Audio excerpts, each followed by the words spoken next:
প্রচণ্ড মিডিয়া কিভাবে অ্যাটেনশন হতে পারে নিউজ, উনি এই গত 4 বছরে কিন্তু প্রতিদিন ট্রাম্প নিউজে ছিল, ওটাই তার সাকসেস। ডক্টর ইমতিয়াজ আহমেদ, আপনাকে শুনতে চাই। এবং ট্রাম্প যে এখন আবার শপথ নিলেন, ডোনাল্ড ট্রাম্প কিন্তু বিশ্ব আগেও একবার দেখেছে এবং বাংলাদেশও সেই ট্রাম্প প্রশাসনের সাথেও কাজ করেছে। তাহলে নতুন করে ভাবনাটা কি শুধু অন্তর্বর্তী সরকার বা 5 আগস্টের পরে একটা পরিবর্তিত প্রেক্ষাপট, এ কারণে কি নতুন করে বাংলাদেশকে ভাবতে হবে? ধন্যবাদ। বেশ কয়েকটা জিনিস আছে। একটা হলো মনে রাখতে হবে যে গতবার আসার এবারকার আসার মধ্যে মৌলিক পার্থক্য আছে। মৌলিক পার্থক্য হলো যে এবার যে ম্যান্ডেট নিয়ে সে এসেছে সেটা 128 বছরে কোনো আমেরিকার প্রেসিডেন্ট এত বড় ম্যান্ডেট পায়নি। সে পপুলার ভোট জিতেছে, ইলেকট্রেট ভোট জিতেছে, 7টা সুইং স্টেটে ভোট জিতেছে, হাউস অফ রেপ তার হাতে, সেনেট তার হাতে, জুডিশিয়ারি তার হাতে। It's impossible, it's a miracle, it's absolutely. আমি সবসময় বলি যে ওই ম্যান্ডেটকে দেখা দরকার যে আসলে আমেরিকার জনগণ কি চাচ্ছে, কারণ সেই ম্যান্ডেটে দিয়েছে। সেখানে ব্ল্যাকরা ভোট দিয়েছে, সেখানে নারী ভোট বেশি পেয়েছে, সেখানে এমনকি মাইনরিটিসরা পর্যন্ত ভোট দিয়েছে, এমনকি মুসলিমস ভোটও বেশি পেয়েছে। তার মানে there has to be something. আমরা ট্রাম্পকে খালি করছি, কিন্তু এত বড় ম্যান্ডেট কেমন করে পেলো, মানে ডেমোক্র্যাটসদের এই ধস কেমন করে নামলো সেটা দেখা দরকার। বড় আকারে যেটা তার ভাষণের মধ্যে পাচ্ছি সেগুলো অনেক মধ্যে আছে। ডোনাল্ড ট্রাম্পের আমরা যেরকম বলি ডায়ালগ বলি, ডায়ালগের পরে মাল্টিলগও আমরা অনেকে বলি। যে শব্দটা আমি ব্যবহার করতে যাচ্ছি সেটা হলো মিডিয়ালগ। উনি প্রচণ্ড মিডিয়া কিভাবে অ্যাটেনশন হতে পারে নিউজ, উনি এই গত 4 বছরে কিন্তু প্রতিদিন ট্রাম্প নিউজে ছিল, ওটাই তার সাকসেস। সো এখনও তার ওই মিডিয়ালগ কিন্তু চালিয়ে যাচ্ছেন। উনি মিডিয়া এমনভাবে ব্যবহার করছেন যে ওনার পলিটিক্সটা হলো যে আমাকে মিডিয়া তার পরের দিন নিউজ দিতেই হবে।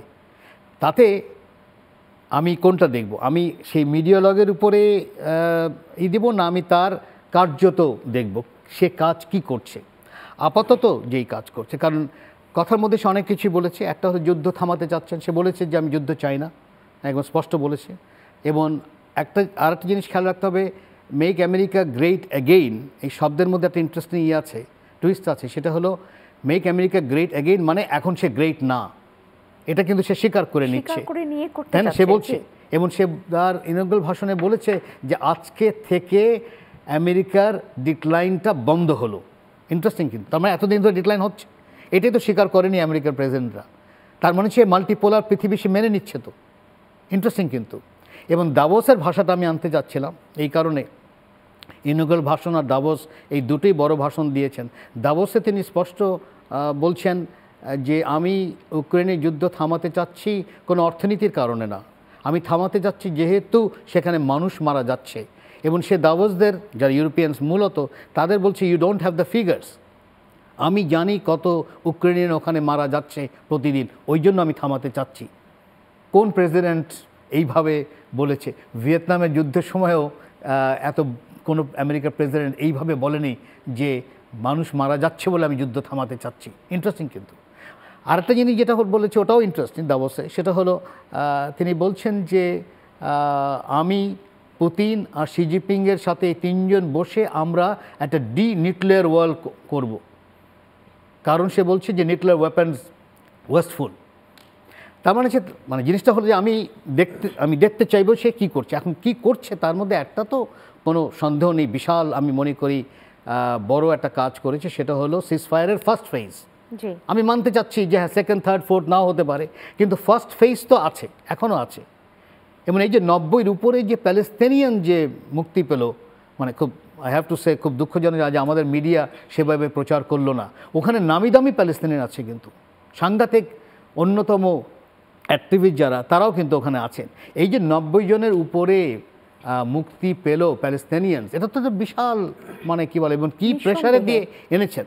মানে যেই নেগোশিয়েটার সে গিয়েছিল, এবং এটা তো সে বলেছে যে ইনোগ্রেশন আগেই আমি সিজফায়ার করেছে তো আপাতত। কিন্তু ইন্টারেস্টিং হলো নেগোশিয়েটার যেটা অলরেডি লিক হয়েছে, সে গিয়েছিল মিটিং চাচ্ছে শনিবার হলো সাবাত বন্ধ, নেতাহীন বলছে না অফিস তো বন্ধ। সে বলছে I don't care what is this Sabbath, you have to be there. এবং সে এসেছে, শনিবারে অফিস করেছে। লুক অ্যাট দ্য প্রেশার কাকে দিচ্ছে? নেতানিয়াহুর মতন একজন যে মানে আমেরিকার সাথে অন্যতম কি বলা হয় অংশীদার বলতে, সেই হিসাবে আমি মনে করছি যে তার এই মিডিয়া লকটা কিন্তু থাকবে। অনেক কিছু আবল তাবল বলছে, বলাটা সেখানে ওই অ্যাটেনশন পাওয়ার একটা ব্যাপার আছে।